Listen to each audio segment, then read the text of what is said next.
4박 5일간의 포상휴가를 받아 고속버스 터미널에서 택시를 타고 곧장 집으로 가는 길이었다. 현관문을 열자마자 눈에 띈 것은 낯선 하이힐 한 켤레였다. 손님이 온 듯 싶었다. 거실로 들어서자 낯선 여성의 모습이 보였다. 그녀는 긴 생머리에 170cm는 되어 보이는 훤칠한 키, 배우 김하늘을 떠올리게 하는 미모를 가진 아줌마였다. 순간 눈이 멈췄다. 알고 보니 엄마의 고향 동생 현수 이모였다. 그녀는 23살에 결혼해 서울에서 살다가 1년 전 남편과 사별하고 최근 부산으로 내려와 보험 일을 시작했다고 했다. 어머, 내가 정태구나? 정말 많이 컸다. 그녀가 반갑게 말을 걸며 다가오더니 다짜고짜 나를 안았다.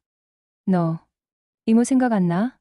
유치원 다닐 때 놀이공원도 같이 가고 그랬는데. 현숙 이모? 그래, 나 현숙 이모야. 과거 엄마가 아프셨을 때 21살이던 현숙 이모가 잠시 우리 집에 머물렀던 기억이 어렴풋이 떠올랐다. 그때도 그녀는 밝고 활달했었다. 그녀는 내 모습을 유심히 살피며 감탄했다. 정태야, 완전 상남자가 다 됐네. 이렇게 다부진 체격에 키도 훤칠하고, 어머, 손도 엄청 크네. 여자들이 참 좋아하겠어. 호호. 나는 쑥스럽게 웃었지만 그녀의 살가운 모습에 조금은 당황스러웠다. 근데 엄마는 어디 가셨어요? 조금 전에 외할머니가 아프셔서 병원에 모시고 갔어. 난 너 휴가 나온다고 해서 기다리고 있었지. 배고프지? 옷 갈아입고 내려와. 엄마가 달백숙 해놨거든. 옷을 갈아입고 나오니 현수 이모는 앞치마를 두르고 주방에서 요리를 하고 있었다. 화사한 원피스에 허리를 앞치마 끈으로 묶은 모습이 그녀의 날씬한 허리를 더욱 돋보이게 했다. 그녀가 요리를 준비하는 동안 나는 소파에 앉아 기다리며 TV를 켜려다 무심코 주방의 그녀를 힐끗 보게 되었다. 마침 그녀가 내 시선을 느낀 듯 뒤를 돌아보며 웃었다. 배고파도 조금만 더 기다려. 백숙은 푹 끓여야 제맛이니까. 네, 현숙 이모가 해주시는 거면 뭐든 감사하죠. 잠시 후 달백숙이 완성되어 식탁에 차려졌다. 정태야, 이제 와서 먹자. 네, 바로 갈게요. 식탁에는 모락모락 김이 오르는 백숙과 정갈한 반찬들이 차려져 있었다. 배고픈 나머지 무심코 말했다. 희야, 소주 한 잔 있었으면 딱이겠네요. 그래, 그럼 한 잔 할래? 네, 같이요? 아, 운전하셔야 되죠. 후, 그렇지. 하지만 한 잔 정도는 괜찮아. 냉장고에서 소주를 꺼내 식사와 함께 마시기 시작했다. 현숙 이모도 2잔 정도 기분 좋게 마셨고 우리는 자연스러운 대화를 이어갔다. 너 마지막으로 본 게 초등학교 입학할 때쯤인 것 같은데 이모 기억나? 나는 약간 쭈뼛거리며 대답했다. 사실 현숙 이모 미모가 워낙 출중하셔서 기억이 나요. 서울로 시집 가신 현숙 이모 아니에요? 어머, 아직까지 날 기억한다고? 그리고 내가 예뻐서 기억난다고? 넌 어쩜 말도 이렇게 이쁘게 하니? 사실 나는 그녀를 전혀 기억하지 못했다. 하지만 엄마가 가끔 서울에서 그녀에게 신세를 졌다는 이야기를 들었기에 얼추 맞춘 것뿐이었다. 그녀는 내 대답에 약간 들뜬 듯 보였다. 너 휴가 동안 뭐 할 계획 있어? 날도 더운데 그냥 집에서 게임이나 하려고요. 여자친구는 없어? 정태 같은 애인 둔 여자는 참 좋겠다 싶었는데. 입대하고 얼마 안 돼서 고무신 거꾸로 신더라고요. 어머, 그랬구나. 나도 지금은 혼자야. 우리 같은 처지네. 호호. 식사를 마친 후 그녀는 설거지를 자청했다. 나는 식탁에 앉아 그녀의 뒷모습을 바라보다 그녀의 말에 놀랐다. 왜 자꾸 쳐다봐? 민망하게. 설거지 처음 봐. 아, 죄송해요. 근데 어떻게 아셨어요? 호호. 자꾸 내 따가운 시선이 내 등에 꽂히던데. 그녀가 농담을 던지자 나도 대담해졌다. 등에만 꽂혔나요? 뭐라고? 잠시 정적이 흘렀지만 그녀는 이내 웃으며 말했다. 하기야, 등만 따끔거리는 건 아니네. 현숙 이모는 헤어지며 전화번호를 주며 말했다. 언제든 연락해. 만나서 밥도 먹고 얘기도 나누자. 그렇게 나와 현숙 이모의 새로운 인연이 시작되었다. 복귀 하루 전 뭔가 아쉬운 마음에 결국 아줌마에게 연락을 했다. 현숙 이모, 저 정태예요. 내일 복귀인데 오늘 저랑 술 한잔 하실래요? 그래, 당연히 사줘야지. 둘이서 취할 때까지 얼큰하게 한잔할까? 그렇게 통화를 마치고 현숙, 이모의 집 주소를 받아 그녀의 집으로 향했다. 도착한 집은 2층짜리 양옥집이었다. 2층은 세를 주고 1층은 그녀가 사용한다 했다. 현숙 이모, 저 왔어요. 정태, 어머. 정태야? 잠깐만.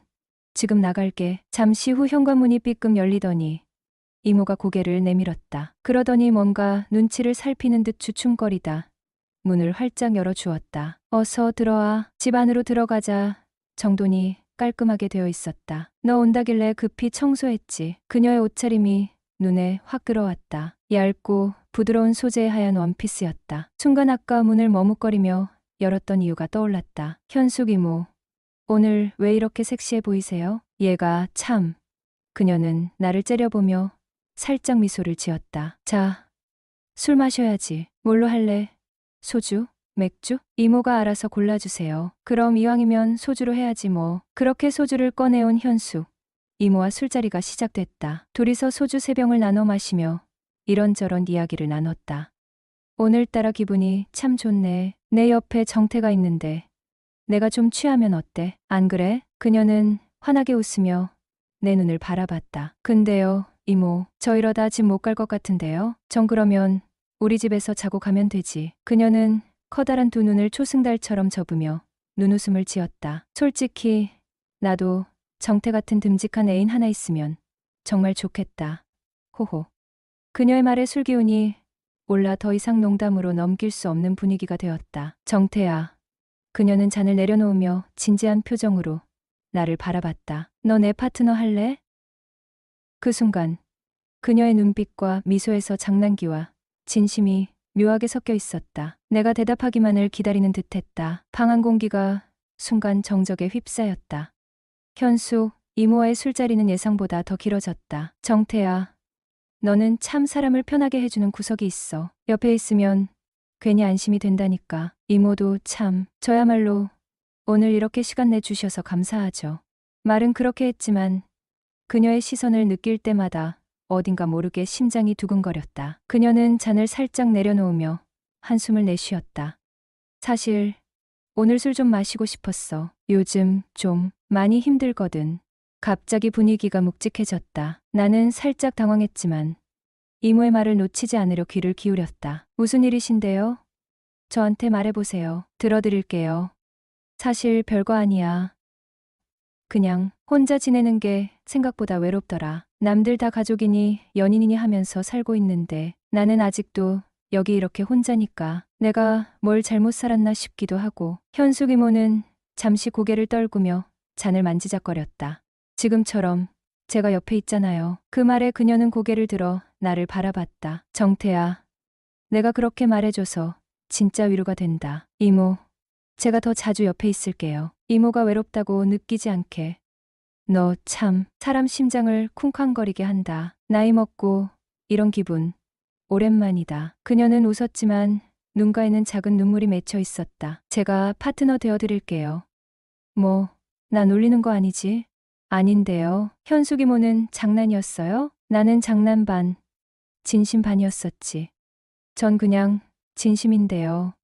그럼 나야 좋지. 미소를 지으며 눈을 마주쳤다. 둘 사이에 잠깐의 침묵. 그러나 묘하게 따뜻한 공기가 흐른다. 그럼 오늘부터 제가 이모 파트너 하겠습니다. 외롭다는 말 못하게. 현숙 이모는 웃으며 고개를 끄덕였다. 좋아. 그럼 우리 오늘부터는 파트너다. 안녕하세요. 저는 대학 2학년을 마치고 군입대를 하게 되었습니다. 당시 1년 넘게 만나던 여자친구와 손가락을 걸며 약속을 했었죠. 제대하고 나올 때까지 딴 생각 안 하고 2년을 기다리겠다는 굳은 약속이었습니다. 그러나 100일휴가 때 상황은 예상과 달랐습니다. 설레는 마음으로 그녀에게 전화를 걸었는데 돌아온 반응은 싸늘했습니다. 오빠, 휴가 나왔구나. 단답형의 대답에 어리둥절했지만 얼굴을 보고 나면 달라질 거라고 믿었습니다. 오늘 어디서 볼까? 오빠 편한 대로. 그렇게 어색한 대화 끝에 약속을 잡았지만 결국 그녀의 마음은 이미 저와 멀어져 있었습니다. 친구를 통해 알게 된 사실은 충격적이었습니다. 군대 간 사이 복학생 선배와 양다리를 걸치고 있었다는 것. 그녀는 결국 100일휴가 중 전화로 이별을 통보했고 저는 한동안 그 충격에서 벗어나지 못했습니다. 군 생활 동안 휴가를 나와도 할 게 없었습니다. 집에 틀어박혀 게임을 하거나 시간을 흘려보내며 제 삶을 돌아보게 되었습니다. 입대 전 내 삶이 이렇게 무의미했나?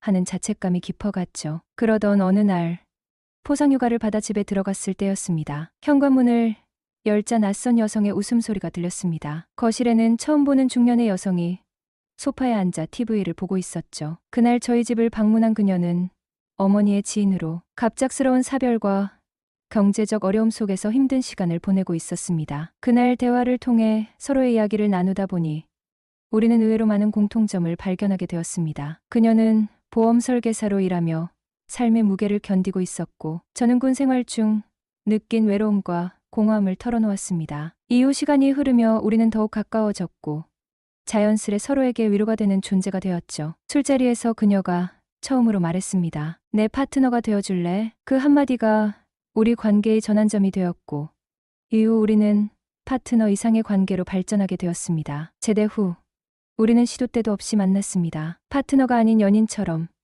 함께 시간을 보냈습니다. 그렇게 만난 시간이 벌써 5년. 저는 어느덧 27살이 되었고 그녀는 43살이 되었습니다. 처음엔 꺼림칙한 마음이 없었다면 거짓말이겠지만 시간이 지나면서 그런 감정은 점점 사라졌습니다. 오히려 그녀와 함께하는 시간이 자연스러워지고 익숙해지면서 편안함을 느끼게 되었죠. 얼마 전 그녀가 조심스럽게 제안했습니다. 우리 딸이 대학생이 되면 내가 우리 집으로 들어와 같이 살아보는 건 어떨까? 이제 저는 그 제안을 받아들일지 진지하게 고민하고 있습니다. 우리 관계가 더 나아갈 수 있을까요?